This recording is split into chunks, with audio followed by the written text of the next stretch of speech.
welcome to JD Clips. Please enjoy the short versions of our famous videos and keep learning. And don't forget to subscribe.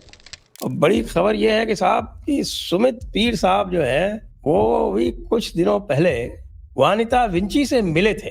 तो मैं उनसे पूछूंगा भाई कैसी लगती है हमारी वेरोनिक, हमारी भारत की बहू है आखिरकार। तो भारत की बहू जो है वो देखने में कैसी लगती है, चलने में कैसी लगती है, फिरने में कैसी लगती है, बोलने में कैसी लगती है, इत्यादि इत्यादि। ऐसा क्या था जो रॉल विंची साहब जो है वो एक से बंध गए? लेकिन मैंने सुना एक से नहीं बंधे, वो तो कईयों से बंधे हुए। सर, सबसे पहले तो संजय सर आपको प्रणाम, सभी दर्शकों को प्रणाम, रक्षाबंधन की बहुत बहुत शुभकामनाएं और आज का शुभारंभ करते हैं। जी, जब उनसे भेंट हुई थी मेरी तो सबसे तो जब पहले मैंने उनको देखा तो सबसे पहले तो मैं कहा परजाई पैरी पहना। मैं हमारे यहाँ तो सभ्यता ही है ना, बड़ी भाभी के पैर छूते हैं। तो मैं कहा बड़ी भाभी तो मास्क होती है तो पैर छुए। मैं कहते व्हाट इज दिस? राहुल तो आपसे छोटा है। नहीं, मुझसे तो बड़ा है मुझसे तो बड़ा है आपसे। चलिए कोई बात नहीं, मुझसे तो बड़ा। मैं कहा जी परजाई पैरी पहना। बोला अच्छा। मैं कहा ये क्या है? मैं कहा जी हमारे यहाँ भाभीियों के पैर छूते हैं। कहते अच्छा। तो फिर मुझे अपने भतीजे और भांजी से भी मुलाकात हुई। अब ये थोड़ा लैंग्वेज का बैरियर था, उन्हें कुछ इंग्लिश आती थी, मुझे कुछ स्पेनिश आती थी। तो इंग्लिश स्पेनिश के आपस में कुछ खिड़जी पढ़ाते बात हुई। तो बोला कि तुम्हें यहाँ का पता किसने दिया? मैंने कहा कि ये चौधरी है बांग्लादेशी, सलील शुएब चौधरी, उसने आपका पता दे दिया, उसने अपना सलाउद्दीन शुएब चौधरी। हाँ, सलाउद्दीन शुएब चौधरी के सूत्रों ने मेरे सूत्रों को बताया कहाँ रहती है। तो मैंने कहा कि भाभी जी के दर्शन कर ले और जरा आपसे आशीर्वाद ले ले। मैं और अपने भतीजों से भी मिल लूं, भतीजों भांजी से मिल लूं। तो पता लगा हमारा भतीजा 19 साल का, बड़ा खूबसूरत है, लंबा चौड़ा है और अभी अपनी पढ़ाई कर रहा है। और भतीजी है जो 15 साल की है, वो भी पढ़ाई कर रही है।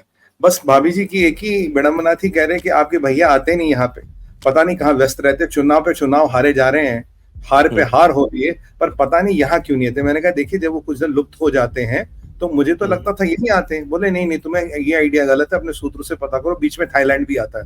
मैंने कहा हाँ, ये मैं भूल गया था। मैंने कहा कहते तो हमें तो लगा यही निकल के गए थे। कह रहे नहीं, बीच में थाईलैंड भी आता है। मैंने कहा चलो ये थाईलैंड वालों को हम फोन कर देंगे। बोले यहाँ एंट्री बंद कीजिए। कहते तो ताजिकिस्तान भी तो आता है बीच में। मैंने कहा अरे वहां ताजिकिस्तान में क्या है साहब, ये भी बताइए जरा मुझको। ताजिकिस्तान में भी बहुत कुछ है सर। मैंने कहा भाई ये ताजिकिस्तान वालों को फोन लगवाना पड़ेगा, किसी के ऊपर कहने पड़ा ताजिकिस्तान फोन करो। फिर भाभी बोली बोले अरे भैया क्या बताए तुम्हें, कहाँ फोन करिएगा, आप परेशान हो जाएंगे। बोले क्या? मैं कहा ऐसा है क्या? बोला यहाँ तो अफगानिस्तान से तार जुड़े थे। मैंने कहा अच्छा अफगानिस्तान से? मैंने कहा ये तो चौधरी साहब ने खुल के नहीं बताया। मैंने कहा हाँ याद आया मुझे, अफगानिस्तान की भी प्रिंसेस थी वो, प्रिंसेस न्यूअल। मैंने कहा आजकल तो इजिप्ट में है। जरा इजिप्ट भी चेक करिएगा कि इजिप्ट फ्लाइट रुकते हुए ना आ जाए। मैं कहा इजिप्ट भी? क्या पता भैया आजकल क्या हो रहा हो, कहाँ हो रहा हूँ। तो मैंने कहा भाभी जी जो परिस्थिति चल रही है, ऐसे हमें लगता है दुनिया की हर कंट्री में हमें फोन करना पड़ेगा। कह रही हाँ ये आपको फोन करते हुए आना पड़ेगा और चौधरी को जरा फोन करो, ये बांग्लादेशी को अपने। कह रहे ये आपने आधी स्टोरी क्यों बोलती, पूरी स्टोरी दे, थोड़ी मेहनत ज्यादा करे केस पे और बताए कहाँ कितने किस के तार जुड़े हैं। मैंने कहा अरे ये तो बड़ा ही विडंबना हो गई। कह रहे भैया हम तो परेशान हो गए, हम तो फंसा लिया हमको। अरे ये भाभी जी हम आपसे माफी चाहेंगे।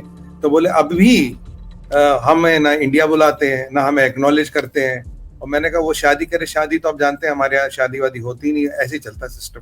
मैंने कहा अच्छा शादी भी नहीं हुई? कह रहा हाँ। मैंने कहा वो चौधरी साहब कह रहे थे आप किसी इटली में किसी चैपल वैपल में गए थे, उनके घर में जो है वहां आपने पूजा प्रार्थना की।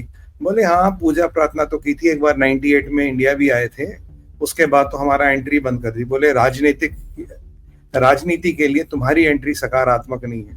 मैंने कहा ये चौधरी की रिपोर्ट पढ़ रहा था मैं, चौधरी तो ये भी कह रहे थे कि भाई इनके कई सारी ऐसी महिलाओं से संबंध है एज पर चौधरी, और उनमें से अधिकतर क्रिश्चियन लड़कियां हैं और कुछ मुस्लिम भी है, पर हिंदू लड़की कोई नहीं है।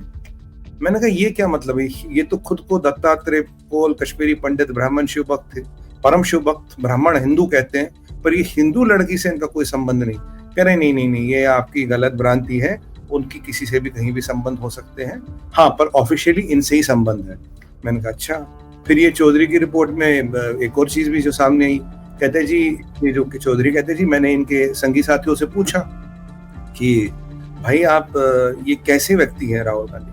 कहते ये तो कहीं से हिंदू लगते ही नहीं। क्यों? कहने इन्हें तला हुआ पोर्क और बीफ पसंद है। तो ओह, yes. पोर्क ये इन्हें पसंद है। अच्छा, अगर ये ऐसा खाते हैं, अब ये हिंदुओं का आहार तो है नहीं, खासकर ब्राह्मणों का तो बिल्कुल नहीं है। अब मांस पे वो भी पोर्क और वो भी बीफ, तो अगर ये खाने वाला, तो मैं कहा ये खाने वाला कौन सा ब्राह्मण होता है?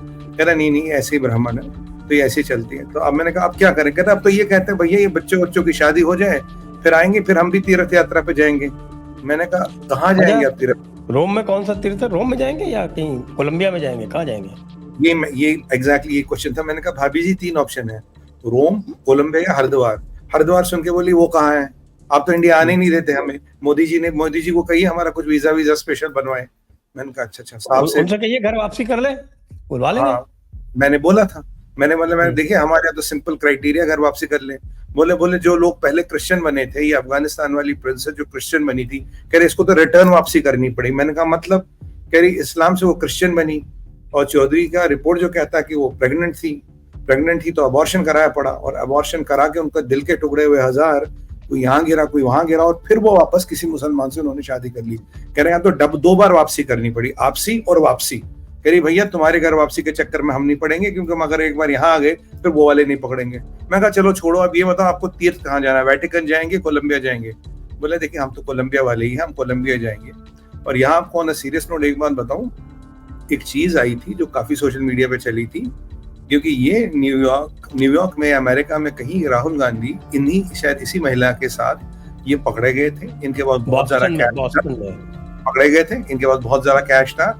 इनको यूएस के कस्टम्स डिपार्टमेंट ने इन्हें धर लिया था, और तब शायद वाजपेयी जी को किसी ने फोन कराया, और वाजपेयी जी के कहने पे इन्हें तब छोड़ दिया गया। तो मतलब ऑन अ सीरियस नोट अगर आप तार जोड़ेंगे जो शोएब चौधरी का खुलासा हुआ है, तो ये इसमें तथ्य और तर्क तो है। और मतलब मुझे तो कुछ सूत्र ये भी कह रहे थे कि ये जो शोएब चौधरी के पास आधी इंफॉर्मेशन है। मुझे किसी ने कहा कि कांग्रेस के बहुत बड़े नेता थे, उनकी बेटी थी, बेटी खुदकुशी कर ली श्रीमान भाई साहब के चक्कर में। अब वही मतलब मॉडल तो वही है ना, यूज एंड थ्रो वाला, खुदकुशी कर ली, और बेचारे कांग्रेस के नेता ने भी फिर खुदकुशी कर ली। अब मैं ये लोगों के लिए प्रश्न छोड़ रहा हूँ, आप जरा सोचिए नेता कौन था? बड़ा फेमस नेता था, आप थोड़ा सोचेंगे तो शायद आप पकड़ पाएंगे कौन नेता था। हिंट दे रहा हूँ, पहले बेटी ने खुदकुशी की, फिर बाप ने खुदकुशी की। तो अब अगर ये चीजें सामने आ रही, और ये चौधरी तो कहता मैं तो बड़ा सेक्युलर आदमी हूँ साहब, पर ये जो राहुल गांधी को एक रेवोल्यूशनरी प्रोजेक्ट किया जा रहा है, ये राहुल गांधी को बता रहा है देश को चलाएगा, देश में रेवोल्यूशन लाएगा। अब ऐसे चाल चरित्र और चित्रण का व्यक्ति कौन सा रेवोल्यूशन लाएगा और देश को कितना चलाएगा और कहाँ ले जाएगा, ये चिंता का विषय भारत के लिए। और ऐसे लोगों का पर्दाफाश करना बहुत जरूरी है, जो अपने आज अकॉर्डिंग टू चौधरी अपने बच्चों, अपनी बीवी और अपने बेटे को वो नहीं करता, उन्हें समाज में दर्जा नहीं देता, तो वो 140 करोड़ लोगों को कौन सा समाज को कौन सा सामाजिक न्याय दिलाएगा? तो कौन से सामाजिक न्याय की बात करें? जो अपने परिवार का कुछ नहीं कर पाया, तो वो 140 करोड़ के देश का क्या कर पाएगा, कितना संभालेगा? ये बड़ी चिंता का विषय है। और ये बताता है कि इनका जो चरित्र है वो ऐसे ही रहा। और ये एक और चीज बताता है, ये जो पोर्क और बीफ वाली बात सामने है, एक और चीज बताता है अकॉर्डिंग टू चौधरी भाई, अगर ये सत्य कह रहे जी, मैंने इनके क्लासमेट से पूछा कि जी ये कैसे हैं, कहते हिंदू तो कैसे नहीं लगते भाई, हिंदू वाली को बात ही नहीं है। तो ये जो हमें चुनाव के टाइम में त्रिपुंड लगा के रुद्राक्ष की माला कोट के ऊपर जनेऊ दिखा जाता है, ये तो फिर हिंदू संस्कृति और सभ्यता का अपमान है। आप तो महादेव का अपमान कर रहे हो। आप बीफ खाने वाले व्यक्ति महादेव के वक्त कैसे हो सकते हो? क्योंकि बीफ खाने का प्रायश्चित और बीफ खाने के बाद अगर आपको कोई क्षमा कर सकता है, केवल महादेव कर सकते हैं, कोई जब तक कोई यज्ञ इतना सक्षम ही नहीं। तो अगर ये सत्य है बीफ खाने वाली बात, और महादेव की भक्ति तो हो ही नहीं सकती ना, फिर तो छला हुआ, फिर तो सभ्यता के साथ खिलवाड़ हो रहा है।